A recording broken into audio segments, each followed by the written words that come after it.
آواز نہ نکلے سسکیوں کی عرض قلم علی آتش قسط 195 صبح کی کرنیں راغب چوہان کے کمرے کی کھڑکی پر دستک دیتی اندر داخل ہوئی تھی۔ انہوں نے راغب کے چہرے پر نرم بوسہ دیا تو اس کی آنکھیں دھیرے دھیرے کھل گئیں۔ اس نے آنکھوں کو مسلتے ہوئے اپنے پہلو میں لیٹی لڑکی کو محبت سے دیکھا، پھر اسے احتیاط سے تکیے پر لٹایا۔ وہ خود کھڑا ہو چکا تھا۔ صبح کی تقریباً 8 بج رہے تھے۔ اس نے دیوار آویز گھڑی کو دیکھا، موبائل کی جانب اس کی توجہ گئی تھی، لیکن پھر وہ جوتے پہن کر واش روم میں داخل ہو گیا تھا۔ واش روم فریش ہونے کے بعد وہ جب کمرے میں آیا تو ردھم اٹھ چکی تھی۔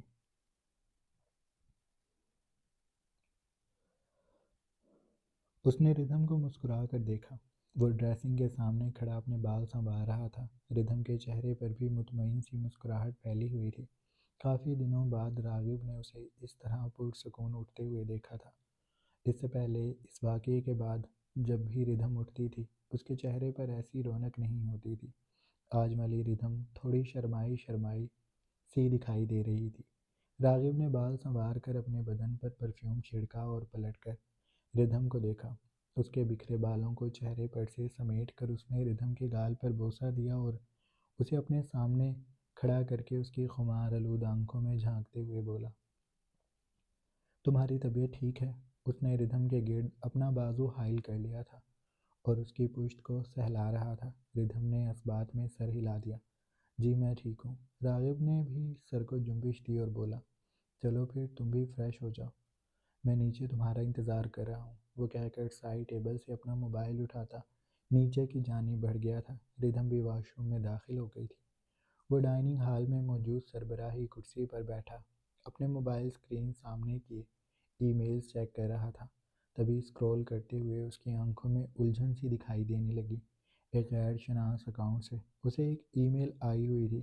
ویسے تو بہت سارے پروفیشنل کمپنیز کی ای میلز بھی آتی تھی یا کچھ فیک اکاؤنٹس ہوتے تھے، لیکن نہ جانے کیوں اس اکاؤنٹ کو دیکھ کر راغب اسے نظر انداز نہ کر سکا۔ اس نے اس ای میل پر انگوٹھا رکھا تو وہ ای میل کھلتی چلی گئی۔ لمحوں میں راغب کو لگا جیسے اس کے سر پر بنگلے کی چھت آ گری ہو۔ اس کے چہرے پر سائے لہرانے لگے تھے۔ اس نے تیز تیز انگوٹھے کو اوپر نیچے کیا۔ تصویریں نظر آنے لگیں، پھر اس نے ہر تصویر کو کھولا۔ اس کا دل دھڑکنا بھول گیا تھا۔ وہ ایسے بیٹھا تھا جیسے اس کے جسم میں خون کا ایک قطرہ بھی باقی نہ رہا ہو۔ ایسا کیسے ممکن ہو سکتا ہے؟ اور ان تصویروں کے آخر میں لکھا ہوا پیغام جس نے راغب کو بالکل جھنجھوڑ کر رکھ دیا تھا، ہم نے اسے ڈھونڈ لیا ہے۔ یہ مختصر سا پیغام راغب کو بہت کچھ کہہ رہا تھا، اور راغب کا چہرہ سفید پڑ چکا تھا۔ اسے سمجھ نہ آئی کہ وہ کیا کرے۔ وہ صدمے کے زیر اثر بیٹھا تھا۔ اس کے تبھی ڈائننگ ہال میں ردھم چہکتی ہوئی داخل ہوئی۔ اس نے راغب کو ایک ہی سمت یوں بیٹھے دیکھا تو وہ اس کے قریب آ گئی۔ ردھم کی مسکراہٹ سمٹ گئی تھی۔ اس نے راغب کے شانے پر ہاتھ رکھا تو راغب بری طرح چونک گیا۔ اس نے ردھم کو خالی خالی نگاہوں سے دیکھا۔ ردھم کے لب ہل رہے تھے۔ وہ اس سے کچھ پوچھ رہی تھی، لیکن راغب کو جیسے کچھ بھی سنائی نہیں دے رہا تھا۔ اس کے دماغ میں ابھی تک سائیں سائیں ہو رہی تھی۔ یہ کیسے ممکن تھا؟ اتنی رازداری اور اتنا چھپانے کے باوجود بھی راغب کے دماغ میں طوفان چلنے لگے تھے۔ ردھم نے راغب کے شانے کو ہلایا۔ راغب، سب ٹھیک تو ہے نا؟ کیا ہوا ہے آپ کو؟ اب کی بار توجہ لانے پر اسے ردھم کی آواز سنائی دی تو اس نے سر کو دائیں بائیں ہلایا۔ فوراً اپنے تاثرات پر قابو پاتے ہوئے وہ مسکرایا۔ اس نے ردھم کا ہاتھ تھاما اور گہرا سانس کچھ یوں بھرا کہ ردھم پر ظاہر نہ ہو سکے کہ وہ خود کو کمپوز کر رہا ہے۔ مجھے کیا ہونا تھا؟ بس میں رات والے واقعے کو سوچ رہا تھا اور اس میں اتنا کھو گیا کہ مجھے پتہ ہی نہیں چلا کہ تم آ گئے۔ اس نے چہرے پر شریر سی مسکراہٹ سجاتے ہوئے موبائل اسکرین کو آف کیا اور اسے کوٹ کی جیب میں ڈال لیا۔ وہ اب مکمل طور پر ردھم کی جانب متوجہ تھا، جو اسے مشکوک نگاہوں سے دیکھ رہی تھی۔ آپ کچھ چھپا رہے ہیں راغب؟ راغب نے مطمئن انداز میں سر دائیں بائیں ہلایا اور اب وہ سنبھل چکا تھا، اس لیے ردھم کی آنکھوں میں آنکھیں ڈال کر بولا، میں تم سے کیوں کچھ چھپاؤں گا؟ کچھ چھپانے والی بات ہی نہیں ہے، میں سچ کہہ رہا ہوں۔ میں ہماری رات کے میٹ اپ کے بارے میں سوچ رہا تھا۔ اب تم دھیرے دھیرے ٹھیک ہو رہی ہو، اب میں تمہیں ایسے نہیں چھوڑا کروں گا، مجھے اب ہر روز کچھ نہ کچھ چاہیے ہوگا۔ اس نے کان کے پاس سرگوشی نما انداز میں بولا تو ردھم کے گال سرخ پڑنے لگے۔ اس نے اپنی کلائی راغب کے ہاتھ سے چھڑائی اور پلیٹ سیدھی کر کے بولی، رات کو کسی نے کہا تھا کہ ہم گیپ لیں گے۔ اس نے ندانستہ لہجہ ایسا بنایا جیسے راغب سے کے متعلق بات نہ کر رہی ہو۔ راغب اس کے اور قریب ہوا۔ گیپ کا مطلب ہرگز یہ نہیں ہے کہ ہم رومانس چھوڑ دیں گے۔ میں نے بہت طریقوں سے رومانس سیکھ رکھا ہے، اتنی عمر ایسے ہی نہیں گزاری۔ میں تمہیں وہ طریقے سکھاؤں گا کہ تم سنبھل بھی نہیں پاؤ گی اور سسک بھی نہیں سکو گی۔ اس نے کہہ کر ردھم کو جھٹکے سے اپنے قریب کیا اور اس کے دوپٹے کو سرکاتا ہوا اس کی دھڑکنوں کو تھامنے لگا کہ ردھم کانپتے ہوئے بولی، ملازمہ آ جائے گی۔ راغب نے چہرہ نیچے کیا اور وہاں اس بھرے ہوئے دل کو دباتا وہ دانتوں کو وہاں گاڑ چکا تھا۔ ردھم نے بے چینی سے پہلو بدلا۔ راغب، وہ اس کا چہرہ پیچھے کر رہی تھی لیکن راغب کا دباؤ بڑھتا جا رہا تھا۔ پھر وہ آہستگی سے پیچھے ہو گیا۔ ماحول میں دوبارہ سکون لوٹ آیا تھا۔ ردھم نے اسے ناراضی سے دیکھا، اپنا دوپٹہ ٹھیک کیا اور بولی، آپ جگہ دیکھ لیا کریں۔ راغب نے سر جھٹکا، رومانس جگہ دیکھ کر نہیں ہوتا، پیار ایک دم سے آتا ہے۔ وہ کہہ کر ملازمہ کو ناشتہ لانے کا اشارہ کر چکا تھا۔ ردھم کا دل ابھی تک اپنی جگہ پر واپس نہیں آیا تھا، وہ اب بھی بری طرح دھڑک رہا تھا۔ وہ آفس پہنچ گیا تھا۔ آفس پہنچتے ہی اس نے کیبن بند کیا اور موبائل کی اسکرین کو ایک بار پھر سامنے کر لیا۔ اس نے کئی بار اس پیغام کو پڑھا تھا اور ہر بار اس کا پورا وجود کانپ گیا تھا۔ پھر اس نے سخت تاثرات کے ساتھ جبران کا نمبر ڈائل کیا۔ جبران آج ابھی تک آفس نہیں پہنچا تھا۔ اس نے راغب کو صبح پیغام کر دیا تھا کہ اسے کچھ ضروری کام ہے، اس لیے وہ تھوڑا لیٹ آئے گا۔ تب تو راغب خاموش ہو گیا تھا، لیکن اب اس کے اندر کی بے چینیاں بڑھتی جا رہی تھیں، اس لیے اس نے جبران کو کال کر کے ابھی کے ابھی آفس آنے کا کہا تھا۔ کچھ دیر بعد جبران اس کے سامنے موجود تھا، مؤدب سے ہاتھ باندھے وہ اس کے سامنے کھڑا تھا۔ تبھی راغب نے پٹکنے والے انداز میں موبائل اس کے سامنے رکھا۔ ای میل میرے پاس رات کو آئی تھی، تمہیں اس بارے میں خبر بھی ہے؟ یہ کون سی نگرانی ہے جو تم کر رہے ہو؟ مجھے تو اب تم پر بھی شک ہونے لگا ہے کہ تم اپنا کام ٹھیک سے نہیں کر رہے۔ بتاؤ، تمہیں اس بارے میں خبر ہے؟ جبران نے چونک کر اسکرین اور پھر راغب کو دیکھا، پھر اس نے تیزی سے موبائل اپنے ہاتھ میں اٹھایا اور اس کی اسکرین کو دیکھ کر جبران کی اپنی ہوائیاں اڑ گئیں۔ اس کے پاس اس بات کا جواب نہیں تھا۔ ایسا کیسے ہو سکتا تھا؟ دن رات عظمیٰ کے گھر کے باہر پہرا دینے والے لوگ کھڑے تھے، ہر طرح سے سیکیورٹی بہت مضبوط تھی، تو پھر یہ تصویریں باہر کیسے پہنچ گئیں؟ اس نے راغب کو دیکھا اور سر دائیں بائیں ہلایا۔ سر، میں اس بارے میں کچھ نہیں جانتا۔ راغب نے میز پر مکہ مارا اور کھڑا ہو گیا۔ کوٹ اتار کر اس نے کرسی پر پھینکا اور سرخ آنکھوں سے وہ جبران کے پاس پہنچا۔ اس کے گریبان کو دبوچ کر اس نے ایک جھٹکے سے جبران کا چہرہ اپنے سامنے کیا۔ اپنی سرخ آنکھوں کو اس کی آنکھوں میں گاڑتے ہوئے وہ گرایا، یہی تو سارا مسئلہ ہے کہ تمہیں کسی چیز کے بارے میں کوئی علم نہیں ہے۔ تمہاری ناک کے نیچے سے لوگ میرے بیٹے تک پہنچ گئے اور تم کہہ رہے ہو کہ تمہیں اس بات کی خبر ہی نہیں ہے۔ تم آخر ہو کیا؟ کبھی تم نے اس بات کو سیریس لیا بھی ہے کہ یہ معاملہ میرے لیے کتنا نازک ہے؟ راغب نے اتنا کہہ کر سر جھٹکا، تم نے اس معاملے کو سیریس لیا ہی نہیں، اور عظمیٰ میری ہے کہ میں سب کچھ تمہارے اور غلطی میری ہے کہ میں سب کچھ تمہارے بھروسے چھوڑ کر بیٹھا ہوں۔ مجھے تم پر اتنا اعتبار نہیں کرنا چاہیے تھا، کیونکہ تم کسی کام کے نہیں ہو۔ تم صرف بندوق اپنے پاس رکھ کر میرا پیچھا کر سکتے ہو، اس بات کا پتہ نہیں لگا سکتے کہ کون ہے جو میرے بچے تک پہنچ گیا۔ جبران کا چہرہ شرمندگی سے جھک گیا تھا۔ سر، میں معذرت چاہتا ہوں، لیکن میں دوسرے کاموں میں مصروف تھا۔ میں اسد کے ساتھی کو ڈھونڈ رہا تھا، مجھے اس کی لوکیشن مل گئی ہے۔ شام تک وہ اس کے سامنے ہوگی، آپ کے سامنے ہوگی۔ میں رات کو عظمیٰ کے گھر کے باہر جو گارڈز موجود تھے ان سے مکمل تفصیلی خبر لی تھی۔ انہوں نے مجھے سب ٹھیک ہے کی ہی رپورٹ دی تھی، لیکن اب یہ سب دیکھ کر میں خود بھی حیران ہوں۔ اس نے راغب کو دیکھا اور پھر التجائیہ لہجے میں بولا، سر، مجھے ایک موقع دے دیں، میں آپ کو نا امید نہیں کروں گا۔ میں آپ سے وعدہ کر رہا ہوں، میں آپ کے ایک ایک مجرم کو آپ کے سامنے لا کر کھڑا کر دوں گا، بس مجھے ایک موقع دے دیں۔ شام تک آپ کے سامنے ٹینا بھی ہوگی اور اس شخص کو بھی میں ڈھونڈ لوں گا۔ راغب نے گہرا سانس لیا۔ اس نے اپنے بالوں کو مٹھی میں جکڑ لیا تھا۔ وہ گردن پیچھے گرائے خود کو ریلیکس رکھنے کی کوشش کر رہا تھا، لیکن اندر کا طوفان تھمنے کا نام نہیں لے رہا تھا۔ اس نے جبران کو کچھ دیر بعد دیکھا۔ مجھے میں اور صبر نہیں ہے جبران، تم یا تو اس سب کو ختم کرو ورنہ میرے ہاتھوں سے تم ختم ہو جاؤ گے، اور اب کی بار میں بالکل لحاظ نہیں کروں گا۔ مجھے میرا بچہ صحیح سلامت چاہیے۔ راغب اتنا کہہ کر چپ ہوا۔ اس نے آنکھوں کو سختی سے مینچا۔ ہر پہلو سے ساری باتیں سوچنے کے بعد اس نے جبران کو دیکھتے ہوئے کہا، مجھے عظمیٰ پر بھی شک ہے۔ تم اسے میرے سامنے لے کر آؤ، مجھے اس سے ملنا ہے۔ گھر سے تصویریں کیسے باہر جا سکتی ہیں؟ مجھے اس بات کا جواب چاہیے۔ تم ابھی عظمیٰ کو میرے سامنے لے کر آؤ۔ جبران سر ہلا کر پلٹا تھا۔ وہ ابھی کیبن کے دروازے تک ہی پہنچا تھا کہ راغب نے پیچھے سے دھاڑتے ہوئے کہا، جبران، تمہارے پاس 1 ماہ باقی ہے، اور اگر اس 1 ماہ میں مجھے میرے سارے مجرم نہ ملے تو میں تمہیں نوکری سے بھی نکال دوں گا، اور تمہارا وہ حشر کروں گا کہ تم یاد رکھو گے، کیونکہ تم نے میرا وقت برباد کیا ہے۔ جبران کے چہرے سے تمام تاثرات سمٹ گئے تھے۔ اب وہ پرانا جبران بن گیا تھا، جس کی آنکھوں میں عزم کی چمک اور لہجہ اٹل ہوتا تھا۔ وہ مضبوط لہجے میں بولا، سر، میں آپ کو نا امید نہیں کروں گا۔ یہ 1 ماہ سے پہلے ہو جائے گا۔ آپ کا ایک ایک مجرم آپ کے سامنے ہوگا۔ آپ کے تمام سوالوں کے جواب مل جائیں گے، میں آپ سے وعدہ کرتا ہوں۔ وہ کہہ کر سر کے خم سے اجازت لیتا کیبن سے نکل گیا تھا۔ اس کے جانے کے بعد راغب اپنی ٹائی کا ناٹ ڈھیلا کرتا کرسی پر بیٹھ گیا۔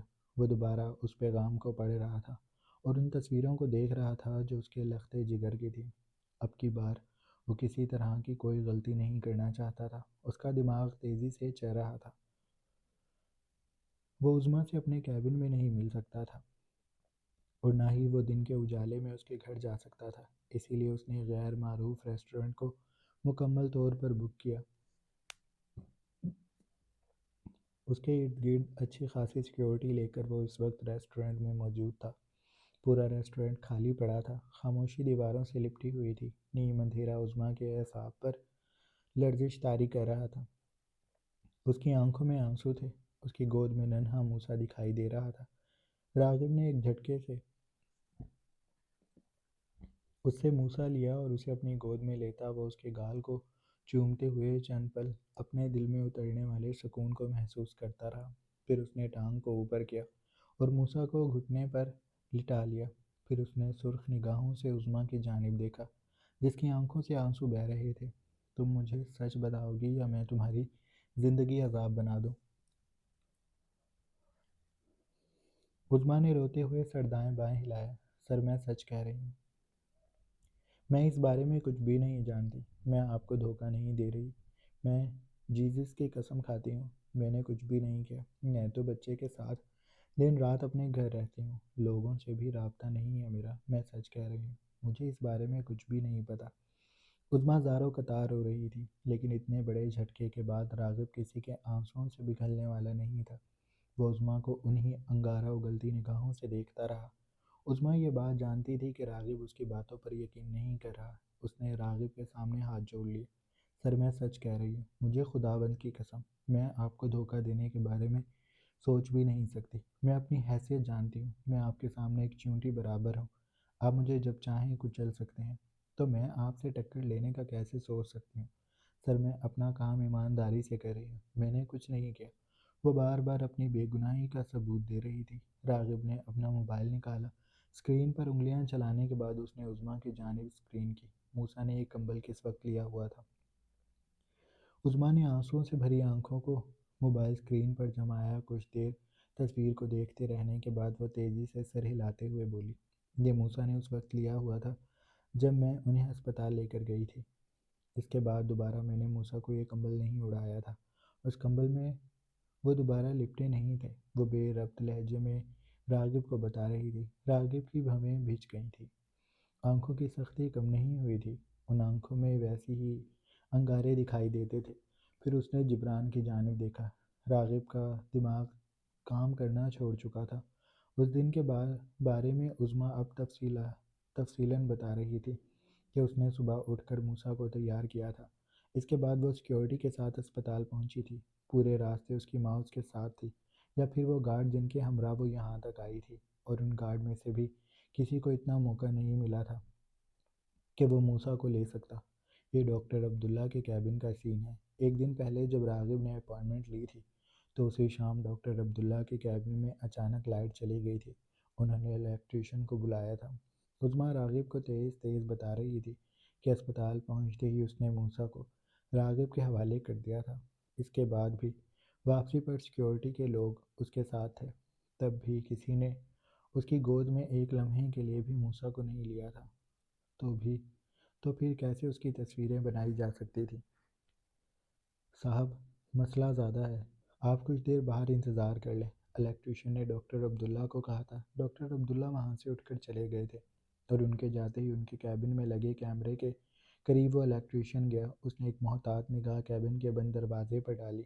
اب وہ کیبن میں بالکل تنہا تھا، تو وہ اسٹول پر کھڑا ہو کر اس کیمرے کے اوپر ایک چھوٹی سی چپ لگانے لگا، جو بظاہر چپ تھی لیکن کیمرے کے اندر اسے فٹ کر دینے سے معلوم ہی نہیں ہوتا تھا کہ یہ ایک چھوٹا سا ہائی کوالٹی کیمرہ ہے جس سے عام کیمروں کی نسبت 10 گنا زیادہ صاف ویڈیو حاصل کی جا سکتی ہے۔ وہ اس کیمرے کو نصب کرنے کے بعد کچھ دیر ادھر ادھر لائٹ کو دیکھتا رہا۔ پھر اس نے ڈاکٹر عبداللہ کے پاس جا کر کہا کہ میں مین سوئچ چیک کرتا ہوں، اور وہاں سے جا کر جو تار اس نے خود کاٹی تھی دوبارہ جوڑ دی۔ اس کا کام مکمل ہو گیا تھا۔ کام مکمل کرتے ہی اس نے اسپتال کی عمارت سے نکل کر فون کان سے لگایا اور محتاط انداز میں کہا، کام ہو گیا ہے، اور کال بند کر دی تھی۔ اس کے بعد شام تک میں ایک لمحے کے لیے بھی موسیٰ سے دور نہیں ہوئی تھی۔ موسیٰ میرے پاس ہی تھا، میرے ساتھ امی بھی تھی اور باہر سیکیورٹی والے بھی تھے۔ اب بے شک میرے گھر جا کر میرے موبائل اور لیپ ٹاپ کو بھی چیک کر لیں، میرا اس سب سے کوئی تعلق نہیں ہے سر۔ وہ آخر میں دوبارہ رونے لگی تھی۔ راغب نے کرب سے آنکھیں میچ لی تھیں۔ وہ کس پر یقین کرے اور کسے برا کہے؟ ڈاکٹر عبداللہ پر شک کرے یا عظمیٰ پر؟ کون تھا جو اب پھر اسے بلیک میل کرنے لگا تھا؟ اس نے گہرا سانس بھرا۔ موسیٰ کو اپنے سینے سے لگاتے ہوئے اس نے عظمیٰ کی جانب دیکھا۔ عظمیٰ، اگر اس سب میں تمہارا ذرا بھی ہاتھ ہوا تو میں تمہیں جان سے مار دوں گا۔ تمہارا نام و نشان اس دنیا میں دوبارہ نہیں ملے گا۔ عظمیٰ سر دائیں بائیں ہلاتے کچھ کہنے لگی، لیکن راغب اسے فی الحال سننے کا ارادہ نہیں رکھتا تھا۔ میری نظر اب تم پر مزید رہے گی، اور میری ایک بات کو اپنے دماغ میں بٹھا لو، تمہیں بہت جلد میں کسی ایسی جگہ بھیجوں گا جہاں کوئی تمہارا بال بھی بیکا نہیں کر سکے گا۔ اپنے جانے کی تیاری کرو، تم اب اس گھر میں نہیں رہو گی۔ عظمیٰ ناسمجھی سے راغب کو دیکھنے لگی تھی۔ اس کی بھیگی پلکوں میں صاف سوال چھپے تھے، لیکن راغب اسے جواب دہ نہیں تھا۔ وہ راغب کی محتاط تھی، اسے وہی کرنا تھا جو مناسب تھا۔ راغب کا دل تو نہیں تھا کہ وہ پھر موسیٰ کو عظمیٰ کے حوالے کرے، لیکن اس نے جی کڑا کر کے عظمیٰ کو موسیٰ تھما دیا تھا۔ میں تم پر آخری بار یقین کر رہا ہوں، اب اس کے بعد میں دوبارہ اعتبار نہیں کروں گا۔ میں جلد ہی کچھ کروں گا، تم اپنی تیاری رکھو۔ تم وہ محلہ چھوڑ رہی ہو، اپنے جتنے بھی جاننے والے ہیں انہیں کہہ دو کہ تم یہ شہر چھوڑ کر جا رہی ہو۔ اس نے عظمیٰ کو حکم صادر کیا اور پھر اسے جانے کا اشارہ کر دیا۔ جب عظمیٰ ریسٹورنٹ سے نکل گئی تو اس نے قریب کھڑے جبران کو دیکھا۔ اسے میرے دوسرے اپارٹمنٹ میں شفٹ کروا دو، اور وہاں سے سیکیورٹی ایک لمحے کے لیے بھی نہ ہٹے۔ وہ اپنے اس اپارٹمنٹ کے بارے میں بات کر رہا تھا جس میں بہت پہلے رابعہ رہا کرتی تھی۔ وہاں زیادہ آبادی نہیں تھی، اور جو لوگ رہتے تھے وہ راغب سے ناواقف تھے۔ اگر عظمیٰ وہاں جا کر رہنے لگ جائے گی تو راغب کے لوگ ہر لمحہ اس کے قریب رہیں گے، وہاں سیکیورٹی زیادہ اسٹرانگ ہوگی۔